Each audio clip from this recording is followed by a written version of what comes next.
Why is it so important to stay below 1.5 degrees? Because even at 1 degree, people are dying from the climate crisis.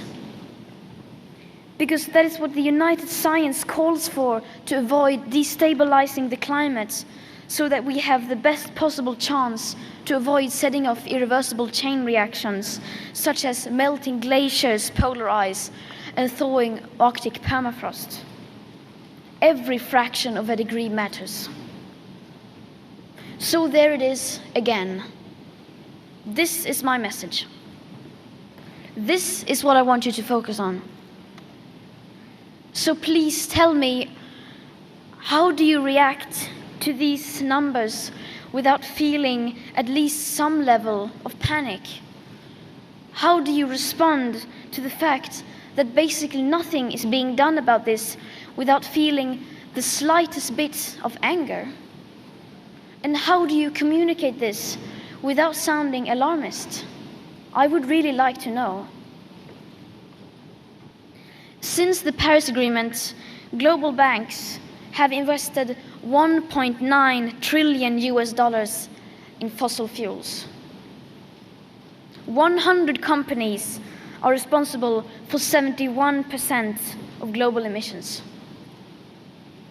The G20 countries account for almost 80% of total emissions. The richest 10% of the world's population produce half of our CO2 emissions, while the poorest 50% account for just 1/10.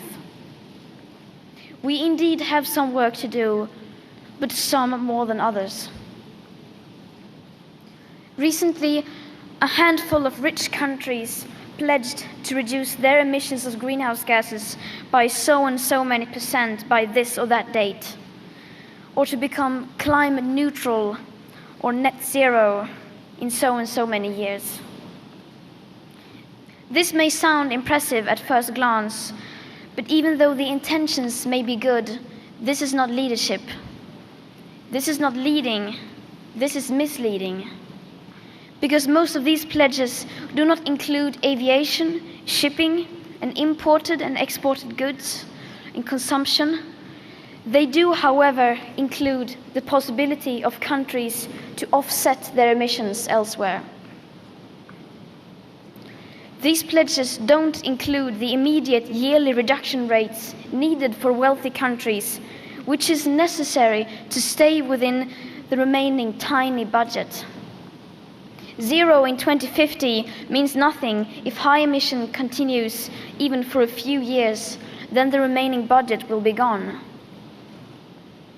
Without seeing the full picture, we will not solve this crisis. Finding holistic solutions is what the COP should be all about. But instead, it seems to have turned into some kind of opportunity for countries to negotiate loopholes and to avoid raising their ambition.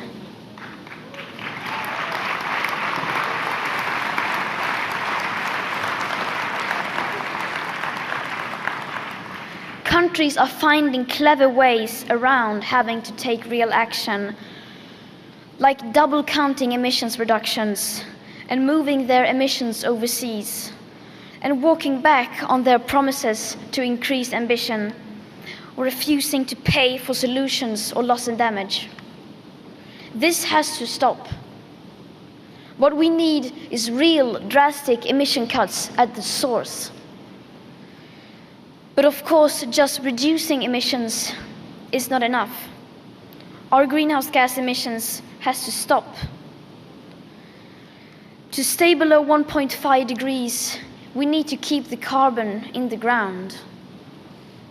Only setting up distant dates and saying things which give the impression of that action is underway will most likely do more harm than good, because the changes required are still nowhere in sight. The politics needed does not exist today, despite what you might hear from world leaders. And I still believe that the biggest danger is not inaction. The real danger is when politicians and CEOs are making it look like real action is happening when, in fact, almost nothing is being done apart from clever accounting and creative PR.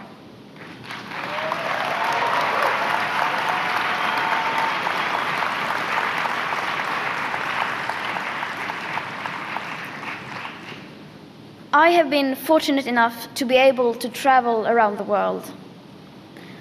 And my experience is that the lack of awareness is the same everywhere, not the least amongst those elected to lead us. There is no sense of urgency whatsoever. Our leaders are not behaving as if we were in an emergency. In an emergency, you change your behavior.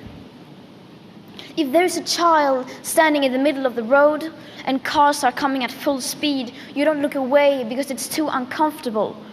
You immediately run out and rescue that child. And without that sense of urgency, how can we, the people, understand that we are facing a real crisis?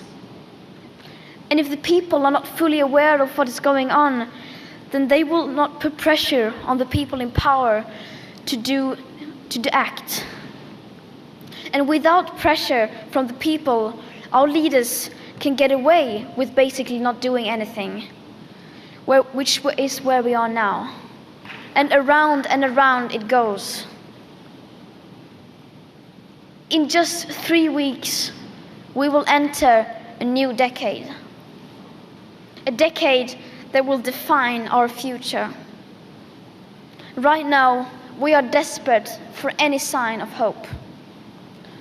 Well, I'm telling you, there is hope. I have seen it. But it does not come from the governments or corporations. It comes from the people. The people who have been unaware but are now starting to wake up. And once we become aware, we change. People can change. People are ready for change. And that is the hope because we have democracy.